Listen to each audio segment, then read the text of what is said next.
ஏன் திமுக இன்னை வரைக்கும் ஜோசப் விஜய் கைது பண்ணல? 41 பேர் செத்து போயிருக்கிறாங்க.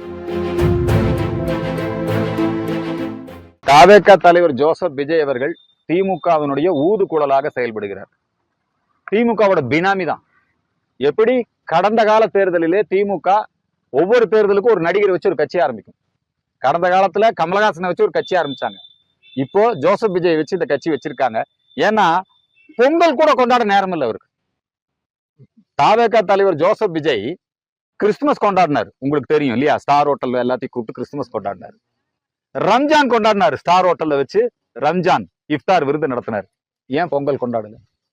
அது மட்டுமல்ல, தாவேகா தலைவர் ஜோசப் விஜய் அவர்கள் பொங்கல் கொண்டாடாம இருந்தது ஒரு பக்கம், இன்னொரு பக்கம் கருணாநிதியே மறந்துட்டாரு.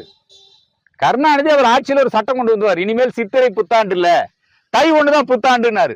அதுக்கப்புறம் ஜெயலலிதா அம்மா வந்து சொன்னாங்க, இது முட்டாள்தனமானது, புத்தாண்டை எல்லாம் மாத்தக்கூடிய அதிகாரம் கருணாநிதி கிடையாதுன்னு சொல்லி மீண்டும் சித்திரை தான் புத்தாண்டுனாங்க. இன்னும் திமுக காரன் தான் அவனே தை ஒண்ணு புத்தாண்டுன்னு சொல்லல.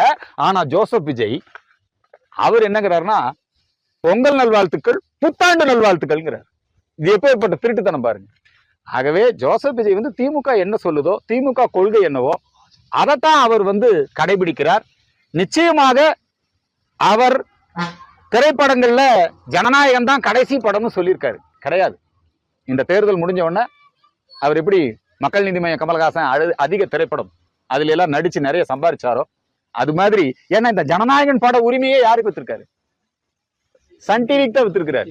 அதனால திமுக அவருக்கு அன்கோ நல்லா இருக்குது. ஏன் திமுக இன்னை வரைக்கும் ஜோசப் விஜய் கைது பண்ணல? 41 பேர் செத்து போயிருக்கிறாங்க இல்லையா?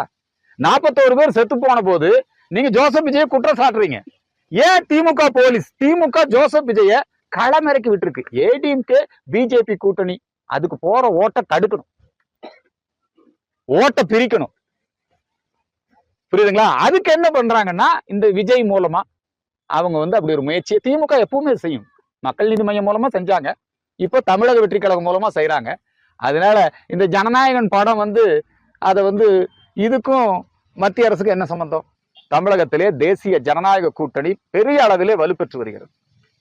பாட்டாளி மக்கள் கட்சி இன்றைக்கு அதிமுக பிஜேபி தலைமையிலான அந்த கூட்டணியிலே தன்னை இணைத்துக் கொண்டது. அதனை தொடர்ந்து அம்மா மக்கள் முன்னேற்ற கழகம் அவர்களும் டிடிவி தினகரன் அவர்களும் தன்னை தேசிய ஜனநாயக கூட்டணியிலே இணைத்துக் கொண்டிருக்கிறார். தமிழகத்துல திமுகவுக்கு எதிரான அலை வீச துவங்கிவிட்டது. இந்த ஆட்சி வீட்டுக்கு அனுப்பப்பட வேண்டிய ஆட்சி. இந்த ஆட்சியில மக்கள் மிகப்பெரிய அதிருப்தியில இருக்காங்க. தமிழகத்திலும் அனைத்து இந்திய அண்ணா திராவிட முன்னேற்ற கழகத்தின் தலைமையிலான தேசிய ஜனநாயக கூட்டணி மிகப்பெரிய வெற்றியை பெறும்.